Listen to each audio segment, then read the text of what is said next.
Pernah kebayang nggak sih kenapa ya kalau kita nanya sama tukang kopi di warung pojok, dia pasti tahu bedanya kopi Robusta sama Arabica. Padahal mungkin dia cuma lulusan SD. Tapi kalau kita tanya soal dana abadi triliunan rupiah yang dikelola negara buat masa depan generasi penerus bangsa, kok rasanya banyak yang malah garu-garu kepala? Aneh kan? Padahal ngomongin soal dana triliunan ini ada banyak banget cerita di baliknya. Dari mulai cita-cita besar para pendiri bangsa yang pengen anak-anak Indonesia pintar, mandiri, sampai gosip-gosip miring yang bikin kuping panas. Salah satunya nih yang paling sering gue dengar, LPDP itu kenapa sih anak-anaknya kalau udah lulus malah harus jadi WNA? Lo pernah dengar juga kan? Kalau iya, berarti lo wajib banget nonton video ini sampai habis, biar semua salah pahamnya lurus dan kita bisa ngopi bareng tanpa bawa-bawa beban pikiran lagi. Dulu banget, coba deh kita mundur sedikit ke masa-masa di mana Indonesia baru merdeka.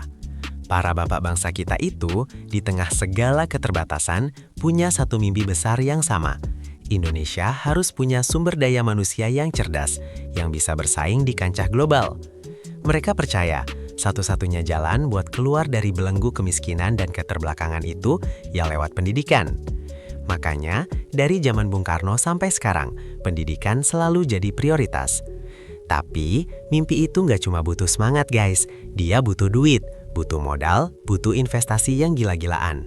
Bayangin aja kayak gini, lo punya anak yang pintar banget, punya bakat luar biasa di bidang sains. Tapi, orang tua lo cuma jualan gorengan. Mau sekolahin ke luar negeri, jelas berat. Mau masuk universitas top dalam negeri, duitnya juga pas-pasan. Nah, disinilah negara mulai berpikir keras. Gimana caranya supaya mimpi anak-anak pintar ini nggak kandas di tengah jalan cuma karena masalah duit? Nah, di tahun 2012, pemerintah Indonesia meluncurkan sebuah terobosan yang namanya Lembaga Pengelola Dana Pendidikan, atau yang kita kenal sebagai LPDP. Banyak yang ngira ini cuma program biasa-biasa. Eits, salah besar. LPDP ini bukan cuma sekadar beasiswa. Ini tuh semacam celengan raksasa milik negara. Tapi bukan buat beli kerupuk, melainkan buat masa depan bangsa. Anggarannya gede banget, triliunan rupiah. Sumbernya dari mana? Salah satunya dari 20% anggaran pendidikan yang disisihkan setiap tahun. Konsepnya itu dana abadi, guys. Apa maksudnya dana abadi? Bayangin lo punya warung kopi yang omsetnya miliaran. Nah, dari keuntungan miliaran itu, lo sisihin sebagian, misalnya 100 juta. Duit 100 juta ini nggak boleh lo sentuh buat beli mobil atau foya-foya. Tapi, duit ini lo investasikan lagi, lo puter, lo tanam di saham, di obligasi, atau di properti. Nah, keuntungan dari investasi itu barulah bisa lo pakai buat modal warung kopi baru, atau buat traktir karyawan, atau bahkan buat modal anak lo sekolah. Dana pokoknya yang 100 juta tadi tetap utuh. Itu yang namanya dana abadi. LPDP ini mirip banget kayak gitu, cuma ini versi negara, dan warung kopinya itu ya masa depan pendidikan Indonesia. Dana pokoknya terus diinvestasikan, dan hasil keuntungannya itu yang dipakai buat membiayai beasiswa, riset, dan program pendidikan lainnya. Jadi duitnya nggak akan habis sampai kapanpun, justru malah makin bertambah. Keren kan? Lalu apa saja sih yang dibiayai sama LPDP ini? Kebanyakan orang taunya cuma beasiswa buat kuliah S2 atau S3 di luar negeri. Betul, itu salah satu program utamanya. Tapi sebenarnya lebih dari itu. LPDP juga membiayai riset-riset strategis yang dibutuhkan Indonesia, mulai dari riset di bidang kesehatan, energi, sampai teknologi. Selain itu, ada juga program afirmasi buat anak-anak dari daerah terdepan, terluar, dan tertinggal, atau buat mereka yang punya disabilitas. Tujuannya jelas, biar semua anak bangsa punya kesempatan yang sama buat maju, nggak peduli dari mana dia berasal. Nah, sekarang kita masuk ke bagian yang paling sering bikin salah paham. Gosipnya nih, LPDP itu cuma bikin pinter orang.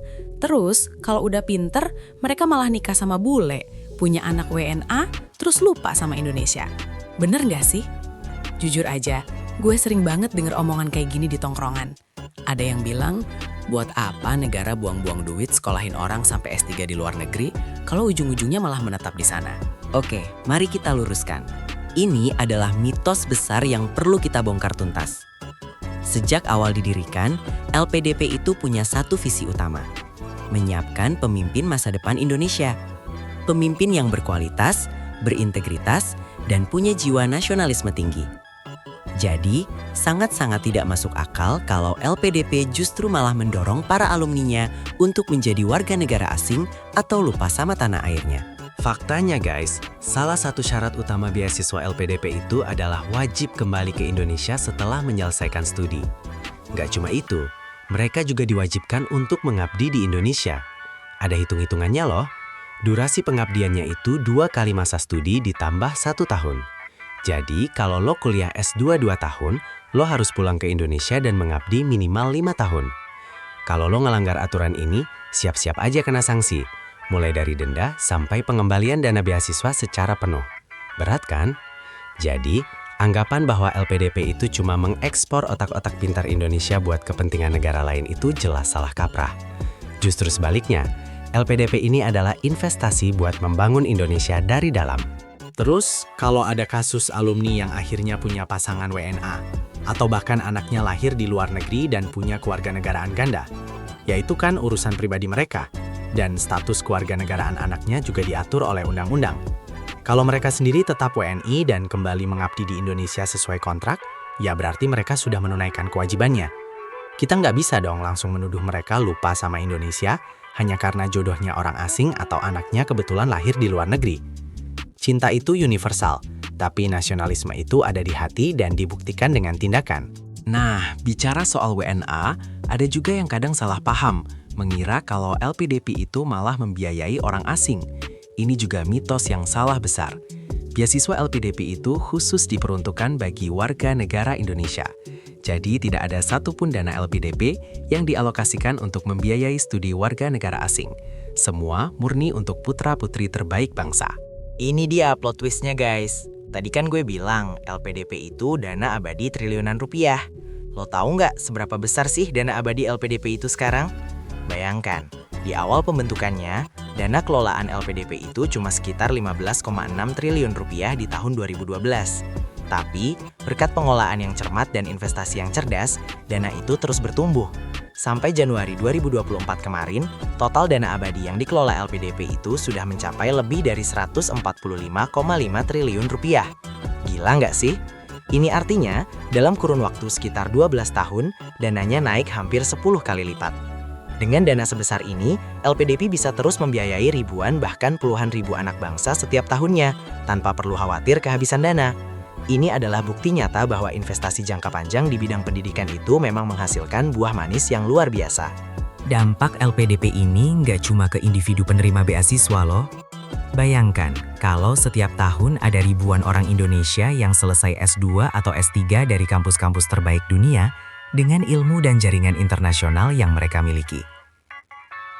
Mereka ini yang kemudian pulang ke Indonesia, mengisi posisi-posisi penting di pemerintahan, jadi peneliti di lembaga riset, jadi dosen di universitas, jadi pengusaha yang menciptakan lapangan kerja, atau jadi aktivis yang memperjuangkan keadilan sosial. Mereka adalah agen perubahan yang diharapkan bisa membawa Indonesia ke arah yang lebih baik. Contoh nyata terjadi pada sektor kesehatan. Di masa pandemi COVID-19 kemarin, banyak sekali alumni LPDP yang terlibat aktif dalam penanganan pandemi, baik sebagai dokter, peneliti vaksin maupun perumus kebijakan kesehatan publik. Mereka menerapkan ilmu yang didapat dari bangku kuliah dan berkontribusi langsung untuk mengatasi krisis bangsa. Atau di sektor teknologi, banyak alumni yang mendirikan startup inovatif, membawa teknologi baru, dan menciptakan ekosistem digital yang makin maju di Indonesia. Efek domino dari investasi pendidikan ini benar-benar masif. Jadi, sekarang jelaskan. LPDP itu adalah program investasi jangka panjang negara di bidang pendidikan yang tujuannya mulia banget, mencetak SDM unggul buat Indonesia. Bukan cuma beasiswa biasa, tapi dana abadi yang terus bertumbuh dan dimanfaatkan sebesar-besarnya buat kemajuan bangsa. Gosip soal LPDP yang bikin anak-anaknya jadi WNA itu ya cuma gosip belaka, nggak ada dasar faktanya. Justru, LPDP ini mewajibkan para alumninya untuk pulang dan mengabdi di tanah air. Setelah lo tahu semua fakta ini, coba deh lo pikirin lagi. Seberapa penting sih pendidikan itu buat masa depan sebuah negara? Apakah kita sebagai warga negara juga punya peran untuk mendukung program-program semacam ini, bukan malah menyebarkan hoaks atau informasi yang salah? Jangan sampai ya, karena salah paham, kita jadi menghambat potensi terbaik anak bangsa untuk berkontribusi. Gimana menurut lo? Ada nggak pengalaman atau pandangan lain tentang LPDP? Coba deh share di kolom komentar di bawah. Jangan lupa juga buat like video ini dan subscribe channel Faktanya Fakta, biar lo nggak ketinggalan fakta-fakta mind-blowing lainnya. Sampai jumpa di video berikutnya.